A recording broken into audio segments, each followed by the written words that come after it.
Right after the show yesterday, immediately after the show yesterday, T-Ray and I and Nathan are in the back room there. And T-Ray is talking to her sister, Jill Farnsworth, which she's usually doing via text while we're on the air. When you hear those stray beeps and stuff, that's usually Jill Farnsworth checking in. This time it was messaging on Facebook. Okay, there you go. We found the story. But right after the show, they're chatting, and T-Ray says, "Oh, here's an interesting story that my sister just told me," and you were just blasé about this. Yeah. Okay, now again, if you're a new listener to the show, Terry Ray Elmer grew up in Brooklyn, Wisconsin, on a dairy farm with 50 acres. Mm-hmm. And how many cows? About 50. Okay, cow an acre. And that's a very different experience than I had, where the only nature we had were rats, pigeons, and once a raccoon. Once. So we thought, well, we got to ask Jill to come on and tell the story that she passed along to you yesterday. It's an only in Wisconsin story. Jill Farnsworth, good morning. Good morning. It's nice to have you on with us. So now, explain this to me. You leave the house early, and you're driving to work, and you drive past a cemetery. Her friend did. Oh, this is a friend. Yeah, it was in the evening, actually, the afternoon. A friend of ours, this crusty old farmer a couple miles from us, he died.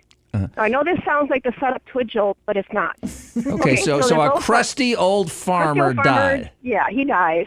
And a friend of ours goes to his memorial service, where he is told that the burial will be the next morning, private family service in the little rural cemetery right down the road from the farm. So our friend goes into town, visits his mom, and then as he's going back out past the cemetery, he sees people in the cemetery and sees lights, and he wasn't wondering what's going on. I thought they were burying him the next morning. Well, come to find out that when the family got back to the farm from the memorial service, the cows had gotten out. Now, while this isn't unusual, their cows get out, a lot. All cows get out a lot. Yeah. They had never walked this far before. So the cows got out from the crusty farmer Ludwig. Ludwig. Yes. Old crusty farmer Ludwig is no more. Right. And his cows get out and they walk to the cemetery? All the way to the cemetery. Yes. They had never done this before. They'd never walked that far before. They're at the cemetery. The cows are in the cemetery after Ludwig's. Now, did they bring a bouquet or something, a wreath?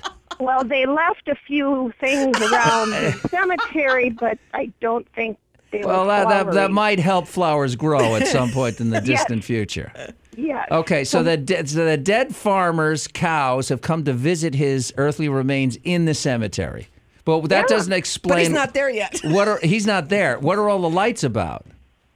Well, they had to go back to the farm and get a bobcat and some straps because one of them had fallen into the open grave. Wait a second. You're saying that a cow went to the cemetery and then hurled itself into the open grave? Yeah. Like those keening Iranian women did when the Ayatollah Khomeini died? Yeah, just like that. The cow jumped in the grave? Yes. Now, we've seen pictures, these incredibly heart-rending pictures of like some guy who lost his life in war and the service dog is like lying down on top of his grave. But old Farmer Ludwig, he croaks, and the night before they stick him in the hole, the cows break out, go to the cemetery, pay their respects, and then one of them, so grief-stricken, says, "I can't live without Ludwig. His hands were so warm when he would do the thing with the stuff that's down there," and leaps into the open pit. Yes. Wow. Yes. Now, were they able to go back get the cow out? Well, that's where the bobcat came in. Yeah. Yeah, they got a bobcat and they got some straps, and somebody had to get in there and. This is like 50. This is 50 Shades of Milk. Did you hear what she said? Somebody had to get into the grave with the cow. Oh yeah, sure. Yeah, Who got that? Who got that gig in January in Wisconsin? Oh yeah, one of the sons, I guess. Yeah. Now, how many cows went on this sojourn? Oh, 8 or 10 of them. Wow, that is utterly fascinating. Utterly.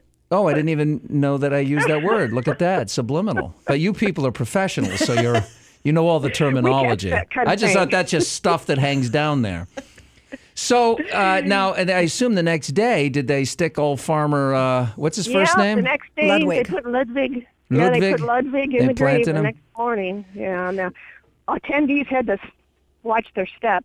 Yeah, I would. Well, if they're dairy farmers, my guess They're is used they're to that. kind of used to that. They might Yeah. even prefer it. I don't know. Probably. I mean, it seems kind of fitting. I don't know think. what you people are up to up there. So now here's the last question, Jill, and that is quite a story. Do you think, because, we post this show is available via the World Wide Web and iHeartRadio. People can hear it all over the world. And we'll probably post this segment on Facebook. Are you Great. even slightly concerned that you describe poor Mr. Ludwig as crusty? Oh, everybody knows that. That's Well, not a problem. everybody may know it, but there's sort of like, aren't you supposed to at least let him get in the ground before you start calling him crusty? I mean, now he's probably moldy. Oh, He's a lot Well- worse than crusty. yeah, maybe. But that's okay. All right. Well, listen, all thank you for sharing this only in Wisconsin story. We appreciate it. And now we'll release you back into nature. That's Jill Farnsworth, Terry Ray Elmer's sister, live from Brooklyn, I don't Wisconsin. know why you're making such a big deal out of this. It's Talk Radio 790 KABC.